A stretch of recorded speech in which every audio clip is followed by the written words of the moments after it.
my name is Kaija and I'm Pearlette. Today I'm interviewing Judge Cynthia. Hi, how are you today? Good. I'm so happy to be here with you. Thank you. Can you share a little bit about your background and who inspired you to become a community leader? So I wasn't born in the Bronx, but I've been in the Bronx most of my life since I was younger than you. I think since I was maybe months old, I've been living in the Bronx. I think I became interested in my community as I got older and I started figuring out and seeing things for myself, how unfair things were for some people, especially poor people and people of color and people who spoke a different language. My parents are from Puerto Rico, but I was born here. So I often saw how sometimes my mother was treated. She has a very heavy accent. So I think I started seeing that there was a lot of work to be done in our community and that I wanted to somehow help. When you were my age, did you want to do the work that you do now? No, when I was your age, I didn't have any idea of what I wanted to be. I was just kind of worried about friends and school and my family and doing well and playing games. No one ever spoke to me about what I wanted to be or what I wanted to do. They just let me be a kid, which I think sometimes is a good idea. How do you balance your job and the organizations that you are a member of? It's not easy. I think there are times where I have to pick and choose what I do. So if 1 month I'm involved in a lot of Zeta activities, then the next month I have to be involved. I have to give more time to the other organizations that I'm a part of. And then other times your family needs you more. So I think it's kind of on a day-to-day, week-to-week, month-to-month basis where I have to try to figure out my time. I can't go to everything. I can't do everything. But I try to make a decision about what's most important at that moment. What legacy do you hope to leave behind? I hope I leave a legacy mostly with my family, that my children and their children and their children also feel a call to serve their community and always give back to the community and always just trying to help people and love people.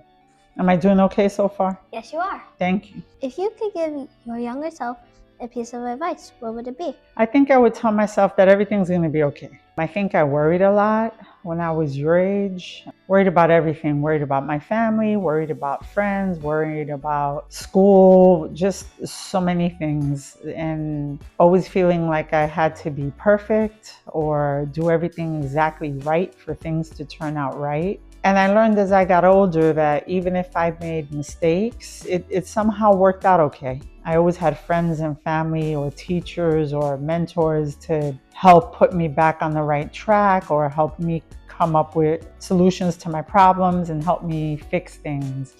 So I think I would tell my younger self to not put so much pressure to be perfect and that everything's going to be okay. Things have a way of working themselves out. What made you decide that you wanted to help the community? Like I said, seeing the needs in the community. And I think it started when I first started working for the DA's office. When I graduated from law school, I went to work for the district attorney prosecuting cases. And I felt like I needed to do more. I couldn't just put people in jail, so to speak. I had to do something to make sure I left the community in a better way since I was removing someone from the community. I think that's when I got really serious about doing work in the community. And also when I had my son, I started to see that it was important to help him start practicing community service, volunteering at soup kitchens at Thanksgiving, feeding the homeless, doing things like that. All of that happened more or less at the same time. So I think that was it. I think because of the job I had at that time and the impact that it had on the community, I felt like I had to devote just as much time to making sure the community was okay. Did anyone ever tell you that you couldn't do something because you were a girl? I think I told myself I couldn't do things. I don't think it really came. It may have come from other people, like in a low-key way, but I think I was my worst critic back then. And I think I felt that there were things that I couldn't do because I was Puerto Rican, because I was female. And that kept me from a lot of things. Like when I was your age, I didn't know any female lawyers. I didn't know any Puerto Rican or brown or Latina, Black women that were attorneys. So I didn't even know that that was a possibility for me until I got much older. Who was a woman that inspired you when you were growing up? My mother, hands down. She worked really hard to provide for me and my family, and kept us all together, kept the roof over our head. There were 4 of us when I was growing up, and my dad and my grandmother lived with us, and my uncle lived with us, and we had dogs, cats, parrots, rabbits, and my mother was the one that kind of kept us all together, made sure everybody had what they needed, everybody was happy, safe. So she's the person I look up to the most, because I only have 1 child now, and I found it very hard. So I can't even imagine how my mother did it the way she did it, and worked full time. And like I said, she wasn't born in this country. So even though she spoke English, it was still not easy to navigate and figure life out. So the fact that she did it and she raised all of us, she's a rock star to me. What advice would you give to girls like me who want to become leaders someday? Listen to your mom. Your mom's pretty amazing. And if you become even half the woman your mother is, I know you're going to do a lot in the community. And don't think about it as when you grow up. Like, you're doing stuff now as a Pearlette, and you're involved in community service projects. I see you out there with us doing things all the time. Just keep doing that. There's nothing you can't do. And just because you're young doesn't mean you can't have an impact. Thank you. Why do you think it is important for girls to support other girls? One, I'm a strong believer in having girlfriends. They help you through everything, through school, through when you get older, your relationships. I think women understand each other in a way that men never could. So you need that kind of support. It helps you to see yourself in someone else and to know what you're going through.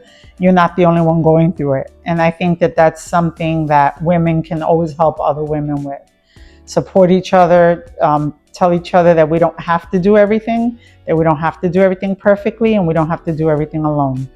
And I think that that's a relationship that isn't easily replaced, and you can't really get that from anyone else but another girl or another woman. What does social action mean to you? Social action, can mean a myriad of things, right? Like, you could be protesting on Washington, or social action can mean just going to vote in your local polls, right? For city council, for local district leaders.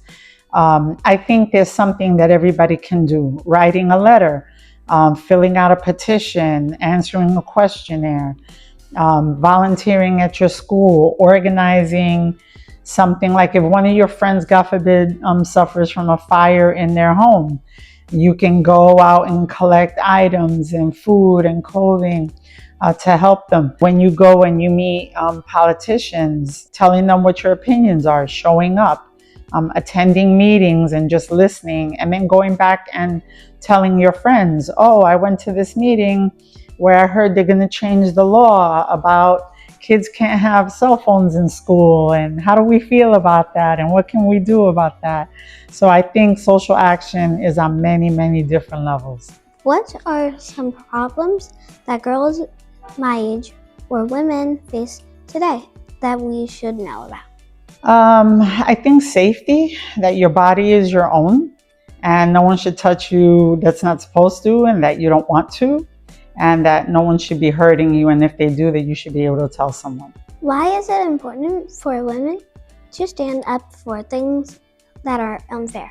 Because I think if we don't speak up for ourselves, we can't rely on other people to speak up for us, because you have an opinion and feelings about things that only Kaija has, and they're different from opinions and feelings that Cynthia has and that anyone else has. So it's important for girls to find their voice, meaning to be able to speak what's on your mind and say it and be heard and listened to in a safe manner.